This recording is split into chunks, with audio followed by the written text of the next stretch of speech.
Hoy sería el cuarto domingo del tiempo ordinario, pero porque esta fiesta tiene la importancia, pues, los sentidos que ya describíamos y que profundizaremos en la homilía, pues la liturgia nos presenta las lecturas propias de esta fiesta de la presentación del Señor. Tomado del Evangelio de Lucas que escucharemos, en voz de Simeón, mis ojos han visto a tu Salvador. Seguramente, sin lugar a dudas, el mensaje principal de esta fiesta. La primera lectura está tomada del profeta Malaquías, que cronológicamente es el último de los profetas de la Biblia hebrea. Su nombre viene de la propia lengua hebrea, Malají, que significa mensajero mío, ángel mío. Algunos autores consideran que el nombre Malaquías era un título o un apodo, ya que nadie más lleva ese nombre en toda la Tanaj, que es como en hebreo se conoce la Biblia o el Antiguo Testamento. La tradición judía considera que el personaje tras el nombre de Malaquías es Esdras, este sacerdote que ya conocíamos, que trabajó con Nehemías en la restauración del templo y de Jerusalén. Malaquías es escrito después del exilio, ya en la Jerusalén restaurada, pero donde el celo por la religión ya vista, la religión del Dios vivo, del Dios que se transmite como el que es, que se presenta como el que es, empieza a debilitarse. La lectura de hoy nos presenta la profecía de la llegada del Mesías para poner orden en Israel y encauzar el verdadero culto a Dios. Tomado del texto, de improviso entrará en el santuario el Señor, el mensajero de la alianza a quien ustedes desean. El salmo de este domingo es el Salmo 23, un salmo de alabanza a la gloria de Dios. Las estrofas pueden hacer referencia a las puertas de la Jerusalén restaurada por la que entrará el Mesías, que ha llegado para salvar a su pueblo. Pero también pueden hacer referencia a la Jerusalén celestial o al propio corazón humano, a donde Dios quiere entrar para habitar y entrar en comunión con nosotras, con nosotros. Esto nos permite entender mejor el estribillo que se repite. Puertas, ábranse de par en par. Agrándese portones eternos, porque va a entrar el Rey de la Gloria. La segunda lectura en este día está tomada de la carta a los Hebreos. Recordemos que esta carta fue escrita para animar a los cristianos de origen judío que vivían la crisis de su expulsión de la sinagoga y la añoranza por el culto solemne del templo de Jerusalén, que por otro lado ya estaba destruido. El autor describe a Jesús como el único y definitivo sumo sacerdote que sana las vidas de los creyentes, no a través de sacrificios de animales, sino a través de la entrega de sí mismo, de una vez y para siempre. Recibe así la misión de expiar los pecados, como nos dicen los propios textos de los cánticos del siervo sufriente de Isaías, asumiendo sobre sí nuestras heridas, nos sana de nuestras heridas y nos capacita para entrar en la vida definitiva. Tomado de la lectura de hoy de esta carta a los Hebreos, todo o tuvo que hacerse semejante a sus hermanos en todo para ayudar a los descendientes de Abraham. Así llegamos a la lectura del Evangelio, que en este domingo está tomado de Lucas, y es la presentación del Señor en el templo. La familia de Jesús, la Sagrada Familia, cumpliendo dos preceptos de la ley, van al templo de Jerusalén. Estos preceptos están vinculados al nacimiento de todos los niños judíos. La purificación de la madre, que se hacía 40 días después del parto, y también el presentar al primogénito consagrándolo a Dios, siguiendo la tradición que venía desde la historia de aquel sacrificio de Isaac. El relato del sacrificio de Isaac fue una manera, podemos decir, metafórica, poética, de subrayar que el Dios vivo invitaba a Israel a detener, a dejar de practicar la abominación que hacían los pueblos con los que estaban emparentados, los fenicios y los cananeos, que sacrificaban a sus primogénitos a sus deidades. El primer hijo de la familia era sacrificado a sus deidades, a Baal, a Moloch, etcétera, ¿no? El relato de Abraham e Isaac, Dios a través de ese mensaje, como les digo, poético, metafórico, simbólico, subraya cómo al Dios vivo no le interesa la muerte de sus hijos, sino que sus hijos vivan. La consagración a Dios se hace a través de una vida entregada al amor. El sacrificio vicario de un animal, recordemos que en ese texto del Génesis aparece un carnero que es sacrificado en lugar de Isaac. Y esto, una vez que queda reglamentado en la Torá, en la ley, se concretaba según los recursos de la familia. Si era una familia rica, pues se esperaba que ofreciera un ganado mayor, un toro, etcétera, ¿no? Si era una familia más o menos de clase media, lo que sería ahorita, pues ganado menor, un chivito, un cordero. Pero dice también la ley que a los más pobres que de plano no tenían ni para comprar un chivito, se les permitía el sacrificio más humilde, un par de tórtolas o dos pichones. Una vez más, Lucas subraya que el Mesías nace en el seno de una familia pobre.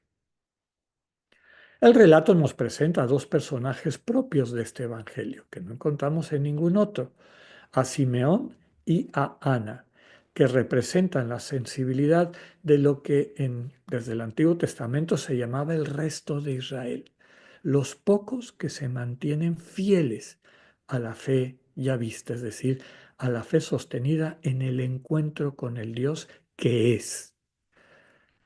Ellos también son marginales, Simeón y Ana, como los pastores y los sabios paganos de Oriente, que son los primeros que reconocen al Mesías, al Hijo de Dios, en este niño pobre. La práctica religiosa de Simeón y Ana no es la de los sacerdotes y levitas, ni la de los fariseos y maestros de la ley. Nos dice Lucas que es la fe sencilla del pueblo que manifiesta su amor a Dios con sencillas devociones, como apunta el texto, sirviendo a Dios con ayunos y oraciones. El tiempo que han pasado con esa actitud en el lugar de la Shekinah, recordemos que Shekinah significa presencia, el pueblo de Israel iba al templo de Jerusalén porque ahí residía la Shekinah, donde se manifiesta la presencia de Dios. Pues el tiempo pasado ahí por parte de Ana y de Simeón les permite reconocer esa misma presencia en un niño pobre al que ven por primera vez. Recordemos que las cristianas, los cristianos, somos quienes hemos visto al Señor, es decir, quienes hemos percibido y reconocido su presencia amorosamente comunicativa. Nos quedamos con estas frases del cántico de Simeón: mis ojos han visto a tu Salvador, al que has preparado para bien de todos los pueblos. Les comentaba al inicio de nuestra Eucaristía que hay varios símbolos interesantes en esta fiesta desde la tradición antigua de la Iglesia, tomados desde luego de la Sagrada Escritura, de las lecturas que acabamos de escuchar. Tal vez el más fuerte de este día es este símbolo de la luz, ¿no? La luz. Por eso la Candelaria, la que lleva la candela, la que lleva la luz, esta advocación de María, que refleja también ese otro gran título que le dio el Quinto Concilio Ecuménico cuando la llamó la Theotokos, la que porta a Dios, la que nos acerca a Dios, la que nos comparte esta luz que disipa las tinieblas de nuestro egoísmo, de todo aquello que nos impide vivir nuestra vocación, nuestra dignidad de hijos, de hijas de Dios, imagen suya. Esta luz que Cristo nos trae disipa las tinieblas. Las tinieblas principales, pues que tienen que ver con las tinieblas de nuestro egoísmo, que muchas veces se traduce en una idolatría, ¿no? Nos idolatramos a nosotros mismos, por eso somos ególatras, ¿no? Y este ego, esta imagen distorsionada de quienes somos, se fabrica su propia imagen del diosito o el diosote, al que controla, al que manipula. Y este dios que no existe es un ídolo y le da permiso de hacer lo que le parezca, ¿no? Esa distorsión de creer que el sentido de nuestra vida está vinculado a objetos, a cosas, que finalmente termina confundiéndonos y llevándonos a perder el camino hacia la vida plena en la comunión, es transformada por la presencia luminosa de Cristo. Cristo, a quien cuando cultivamos la actitud teologal de la que hemos hablado varias veces, esta necesidad de aprender a guardar silencio en el corazón, a callarnos, a dejar de escuchar todo este bombardeo permanente que el ego, traducido en la mente, nos está constantemente transmitiendo, con lo que nos distrae. Cuando aprendemos a hacer ese silencio interior, empezamos a escuchar, a percibir la comunicación del Dios que habita en todas, en todos y en todo. Y percibimos una comunicación que da vida, una comunicación que se traduce, ya comentaba, en el amor. Ya saben ustedes que el amor se concreta en el don de la persona amada a quien quiere amar, ¿no? De la persona que ama a quien quiere amar. Y esa es la naturaleza del Dios vivo. Comentaba Ramón que ayer tuvimos la oportunidad de caminar, de visitar un lugar muy hermoso donde hay unos jardines espectaculares de cara al mar y allá hicimos un ratito de silencio. Y en ese espacio de silencio, cuando cultivamos esa actitud de escucha que implica atención y también intención, la atención que no está distraída en todo lo que la mente nos presenta de preocupaciones, de recuerdos, de proyectos, cuando aprendemos a cultivar ese silencio, desde la intención de la búsqueda del encuentro, aquí estoy, Señor, para hacer tu voluntad, para encontrarme contigo, empieza a surgir, a hacerse presente a nuestra conciencia esa comunicación del Dios que nos ama. Como dice con tanta claridad San Ignacio al final de los ejercicios en la contemplación para alcanzar amor, Dios te ama en las cosas inanimadas. Todo lo que te hasta en una piedra, en el cielo, en las montañas, cantan, transmiten este amor del Dios que te abraza, que te nutre a través de su cariño, de su amor, traducido en un lenguaje que nos es accesible. Dios nos ama también en todo lo que está vivo, en las plantas, en los animales, los pájaros, etcétera. Todo esto nos transmite la presencia de Dios. Y de manera particular en los seres humanos que son su imagen. Cuando nos encontramos con un santo, con una santa, que en la tradición cristiana, ya hemos dicho, no son personas admirables, no, lo que producen en ti o en mí, un santo, una santa, no es que te quedes diciendo, uy, wow, ¿cuándo voy a poder llegar yo a hacer algo así?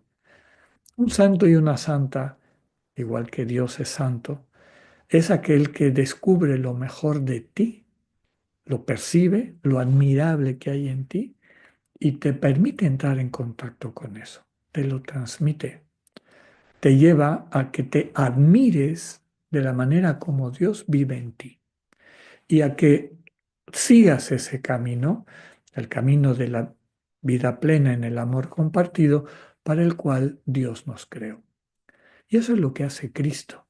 Cuando nos acercamos al inocente con I mayúscula, al que es incapaz de hacer el mal, pero que sí en ocasiones nos lleva a través de un camino, un itinerario que no es siempre sencillo porque tenemos que morirnos al ego, tenemos que dejar morir esa visión distorsionada de lo que somos nosotros y el ídolo que la acompaña, ese Dios que no existe, que normalmente es una proyección de los propios egos enfermos. No es sencillo el camino, pero es el camino de la luz. Es un camino, es un itinerario. Cuando a través del ciclo litúrgico de cada año vamos pasando por los tiempos fuertes de Adviento, Navidad, tiempo ordinario y luego Cuaresma, Pascua, etcétera, se subraya, porque cada año hacemos el ciclo completo, que el camino, el itinerario hacia Dios implica dejarle a Dios ir actuando en nuestro interior, en nuestra cotidianidad, para iluminarla, para que percibamos, captemos, como decía al inicio de la Eucaristía, cuál es nuestra dignidad. Y nuestra dignidad no es algo que surja de mi ego, que anda buscando que lo reconozcan o que le aplaudan, sino lo profundo de nuestra dignidad es sentir ese amor infinito, total, permanente de Dios por ti, en cuanto eres tú, a tu persona, a tu identidad. Ese es el sentido de la dignidad sana, de lo que nos permite a su vez ir y amar a nuestros hermanos y hermanas con ese mismo amor que el Señor nos ha transmitido.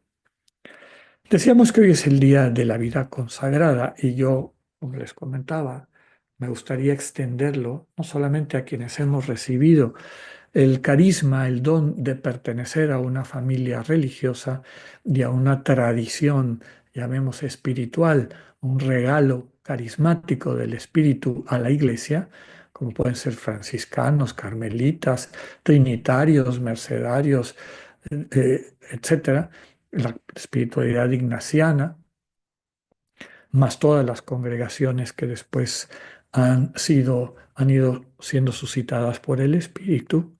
Hay una consagración más profunda, más universal, podríamos decir, que se manifiesta a veces en estas distintas espiritualidades como las conocemos, y es la consagración a ser parte del cuerpo de Cristo.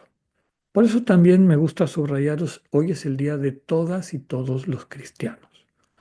Todas y todos hemos sido consagrados a Cristo, luz del mundo, para que en la medida en que lo dejamos iluminarnos, recibamos de Él la misión de llevar esa luz a nuestros hermanos y hermanas del mundo. Por eso, al final del Sermón del Monte, que empieza con las bienaventuranzas, recordemos, la misión de la iglesia, termina el relato de las bienaventuranzas con la invitación que el Señor nos hace a ser la sal de la tierra y la luz del mundo. Somos luz en la medida en que vivimos a plenitud nuestra consagración a Cristo. Somos cuerpo de Cristo. La consagración no es magia, es un compromiso que renovamos en nuestra libertad todos los días. Entonces el camino que se repite todos los días es, así como estoy, Señor, que sé que estoy consagrada, consagrado a ti, acudo a ti con mi realidad, con mi fragilidad, también con mi oscuridad, la que reconozco y veo y la que a lo mejor no percibo. Sé tú mi luz, ilumíname. Cuando entramos al silencio, el Señor empieza a actuar, como comentábamos en nuestro acto de reconciliación, empieza a actuar en lo que puede y quiere, en lo que toca en este día, en este paso de tu itinerario hacia la vida definitiva. Nos levantamos de la oración, del silencio, de la experiencia eucarística de encuentro con el Señor Jesús, capacitadas, capacitados para llevar su luz, para compartir su luz. Y eso lo hacemos a través del amor que fluye de nuestro corazón a nuestros hermanos y hermanas. No necesitan ser cosas extraordinarias. Con una sonrisa puedes transmitir el mundo. puedes transformar el mundo. Pidámosle al Señor la gracia de vivir plenamente nuestra consagración en este día en que recordamos que Cristo es nuestra luz y que nos envía también a ser luz del mundo. Que así sea.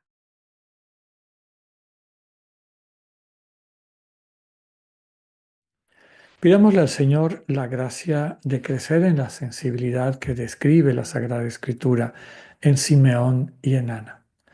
Saber reconocer la presencia de Dios, la Shekinah, la manera como Dios se nos comunica amándonos en todas, en todos y en todo. Que podamos acoger esa luz que viene a nuestro encuentro para convertirnos en luz que transforme el mundo. Que tengan una excelente semana. Dios con ustedes.